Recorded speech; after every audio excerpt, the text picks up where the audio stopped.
My name is Marlena Voss. I was 20 when everything changed. The cardboard box was already sitting on the porch when I got home from the clinic, my hand still pressed against the small curve of my stomach like I could shield it from what was coming. I didn't need to open the box to know what was inside. My mother had packed it herself. I could tell by the way the flaps were folded instead of taped, the way she always did things when she wanted to look organized instead of cruel. "You have somewhere else to be," she said from the doorway. Not a question. Behind her, my father didn't come to the door at all. That was its own kind of answer.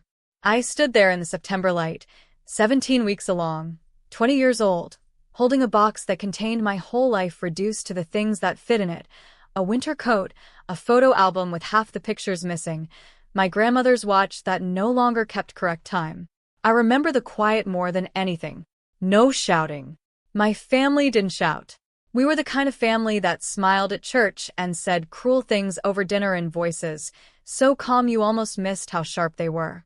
"He's not even going to marry you," my mother added, like this was information I hadn't considered at 3 a.m. for the last 6 weeks.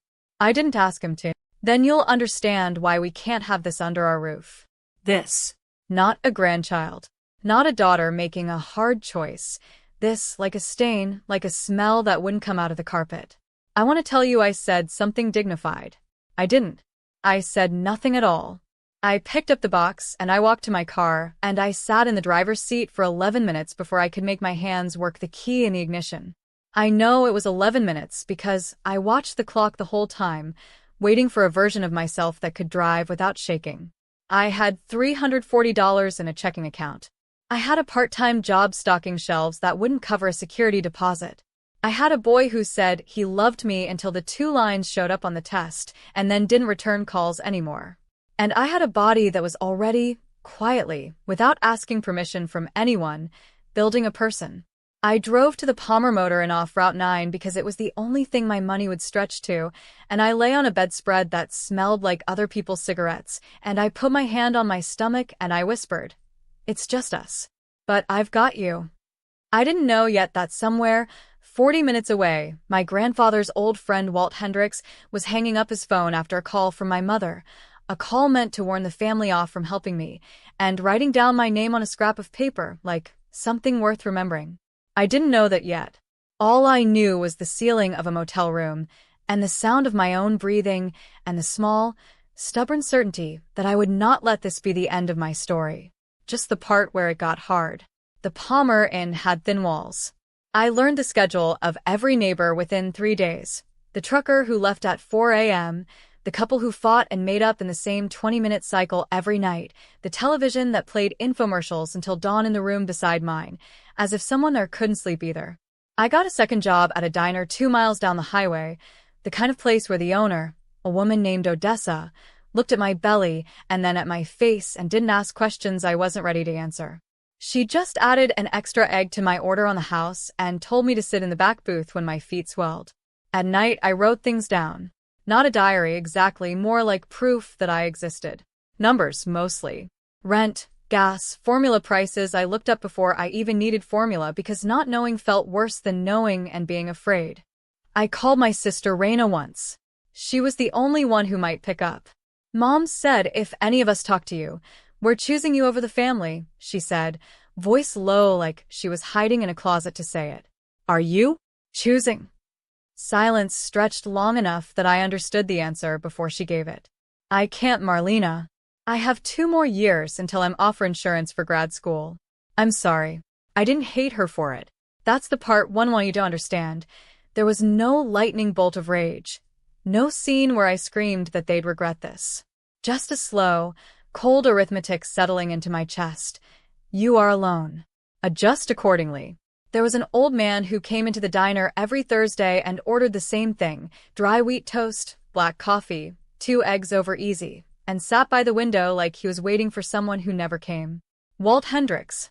He'd known my grandfather, Elias Voss, back before I was born, back when they'd served together, and built something between them that outlasted the family my grandfather eventually built without him. The 3rd week he asked my name. "Marlena," I told him, refilling his coffee. His hand stopped just slightly around the mug. "Voss." I nodded, bracing for whatever came next. Recognition usually brought judgment in my family's orbit. Instead, he just said, "Your grandfather used to talk about a granddaughter he thought would do something with her life. Guess I'm looking at her." I didn't know what to do with that. I hadn't spoken to my grandfather in years. He died believing, as far as I knew, that I was still the girl who got good grades and played piano at Christmas. Not this. Not a girl folding towels into a hotel drawer and counting the days until a due date like a countdown to a cliff. He'd be disappointed, I said, before I could stop myself. Walt set down his fork. He'd be furious. Not at you. At them. I didn't understand what he meant by that yet. I just knew that for the first time in 3 weeks, someone had looked at me and not flinched. There's a particular kind of loneliness that comes from being pregnant and unwanted, not by the baby, never by the baby, but by the people who are supposed to have made room for both of you. I filled it by writing letters I never mailed. "Dear Mom," one began, "I understand you're ashamed. I used to be ashamed too before I got tired of being sorry for something that isn't a mistake, just a surprise. I never sent it. I folded it into the pages of my grandmother's old cookbook, the one relic of my family I hadn't been able to leave behind, tucked between a recipe for pot roast and one for the peach cobbler she used to make every August. Odessa found me crying over the stove one closing shift, not from anything specific, just the accumulated weight of it, swollen ankles, a due date approaching like weather, a silence from my family so complete it had its own texture. "You got people?" she asked, not unkindly. "Not anymore. Everybody's got somebody, even if they gotta go looking." She wiped her hands on her apron. "Walt's been asking about you. Doesn't strike me as a man who asks idle questions." I hadn't told Walt much, just fragments, the way you hand someone puzzle pieces without showing them the box. But he kept coming Thursdays and eventually Tuesdays too, and one afternoon he set an envelope on the counter without a word. Inside was a key to an apartment above a hardware store 2 towns over, one his late wife's family had owned for decades and mostly used for storage. "Rent's low because I don't feel like dealing with proper tenants," he said, which we both knew was a kindness dressed as inconvenience. "Your grandfather helped me out of a hole once, back before you were a thought in anyone's head. I'm not in the business of forgetting that." I wanted to refuse it. Pride is a stubborn animal even when you're broke, but I thought of the nursery I couldn't build in a motel room, of a crib that needed floor space and not a corner between a mini fridge and a door that didn't lock right. I took the key. That night, sitting on the floor of an apartment that was mine in a way nothing had been since the box on the porch, I finally let myself cry the way I hadn't in front of Odessa. Not from grief this time. From something that felt, cautiously, like relief. I didn't know Walt had also made another call that week. Not to my mother. To 3 other men who'd served alongside my grandfather decades ago, men scattered now across 3 states, men who still answered when Walt Hendricks asked them for a favor. I painted the second bedroom pale yellow because I didn't want to know the baby's sex in advance. I wanted at least one surprise left in my life that felt like a gift instead of a wound. Walt showed up unannounced with a crib he'd restored himself, sanded and oiled until the old wood glowed, and refused any payment beyond a slice of the peach cobbler I'd finally worked up the nerve to bake from my grandmother's recipe. He tasted it and went very quiet. "Haven't had that in 30 years, he said. "Not since your grandmother used to bring it to the reunion picnics." "You knew her too?" "I knew all of them, before the money came in and changed what kind of people they decided to be. That was the first time anyone had suggested to me that my family hadn't always been this way, that there was a version of them before I existed that might have made room for me instead of packing me into a box." I went into labor on a Tuesday in February, 6 weeks after moving into the apartment, with Odessa as my ride to the hospital because Walt had a cardiologist appointment he couldn't move and looked more upset about missing my labor than his own heart.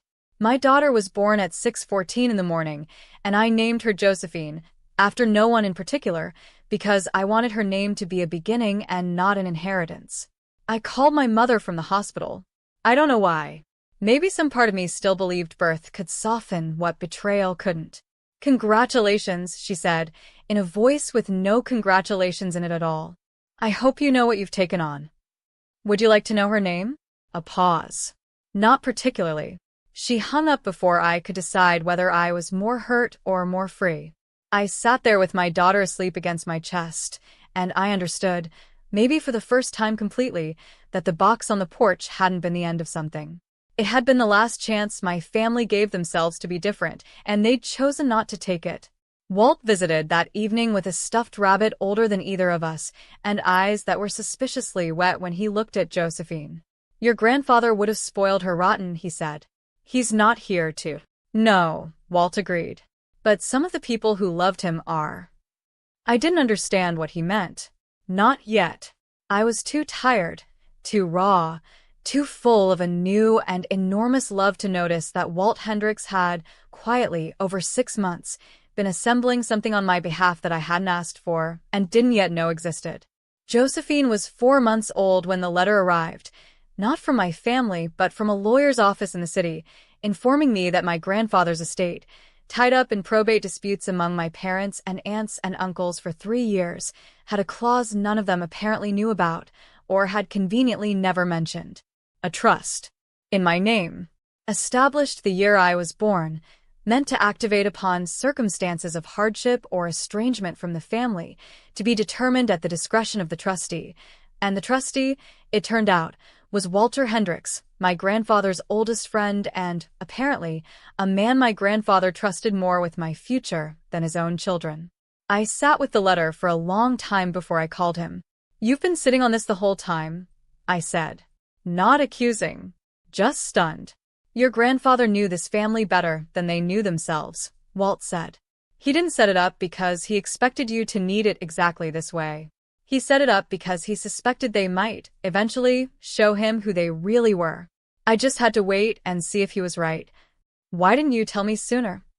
"Because trust funds don't fix loneliness, and you needed to know you could survive without one before you found out you didn't have to."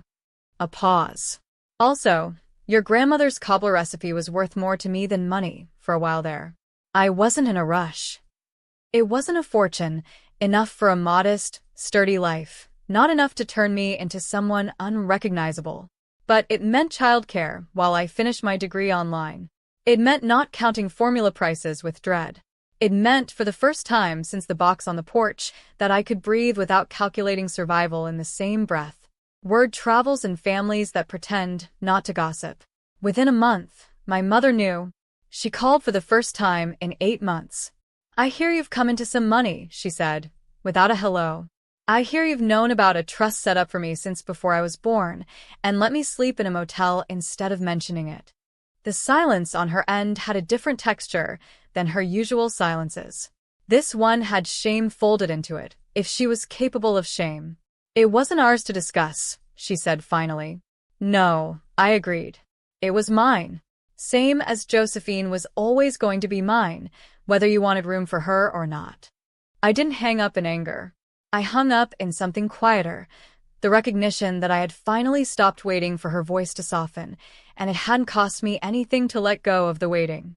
By the time Josephine turned 1, I had my degree, a full-time position at a community health center that Odessa's daughter had helped me land, and an apartment that finally felt less like a rescue and more like a home I'd chosen.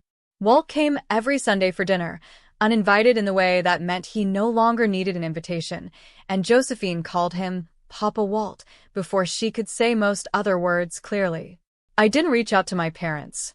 I didn't need to punish them with silence. The silence was simply what remained after I stopped performing hope for their sake. Raina called occasionally, cautious and guilty, and I let her back in slowly, the way you let sun back into a room that's been dark a long time. Not all at once, and not without noticing where the light still didn't reach. There's a version of this story where I storm back into my parents' house with a lawyer and a list of grievances, where I make them watch everything they missed and demand an apology they were never built to give. I understand the appeal of that story. I even wrote drafts of that confrontation in my head during the hardest nights. But somewhere between the motel room and the pale yellow nursery, I'd stopped needing them to admit anything. What I needed was to build a life sturdy enough that their absence became a fact about them, not a wound in me. Walt used to say that revenge was for people who hadn't figured out yet that living well was cheaper and lasted longer.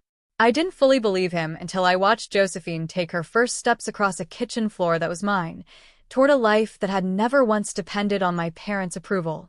I still have the cookbook. I still have the letters I never sent. Some nights I take them out, not to reopen wounds, but to remind myself how far the distance was between that porch and this kitchen, and that I walked to myself, with help I didn't expect from a man who owed my family nothing but chose loyalty anyway. Josephine's second birthday fell on a Saturday in March, and I'd planned nothing more than cupcakes and a trip to the small park near our building. I didn't expect to hear the sound of engines, plural, many, coming up our quiet street around 10 in the morning. I looked out the window and found 6 vehicles pulling slowly into the lot behind our building, then parking in a loose, deliberate line along the curb.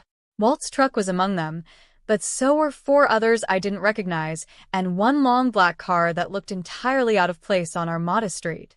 Men climbed out, most in their 60s and 70s, a few younger. I recognized none of them until Walt approached with a woman beside him, silver-haired, dressed simply, carrying a box that looked, with a terrible symmetry, almost exactly like the one that had once been packed for me. "This is Corinne," Walt said.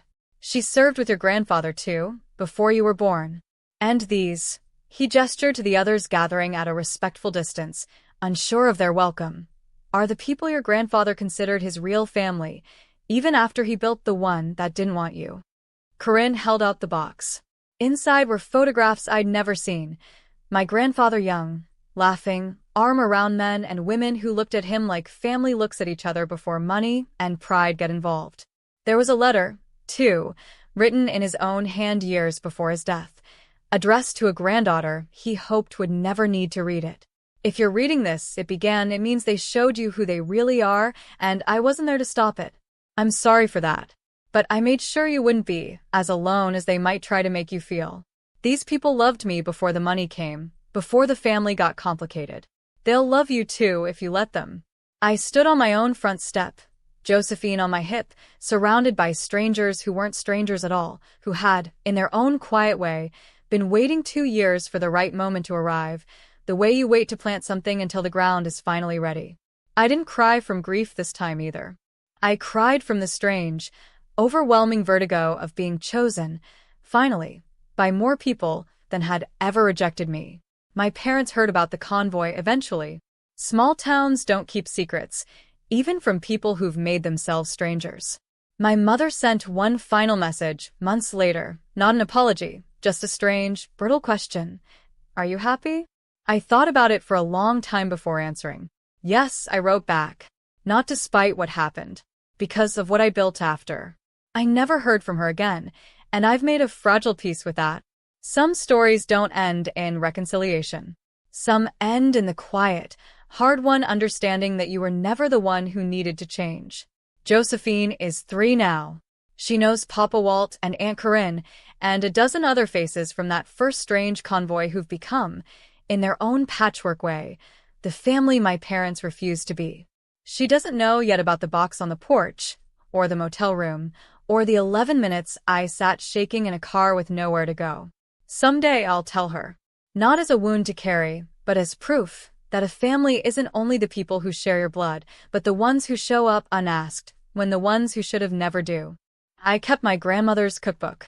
I still bake the peach cobbler every August, and every year, a little more of that old porch light fades, and a little more of this new one, built slowly without a blueprint, by people who chose me, takes its place. That's the part revenge stories always skip. There was no triumph over my parents. Only a life, quietly and stubbornly assembled, that no longer needed anything from them at all.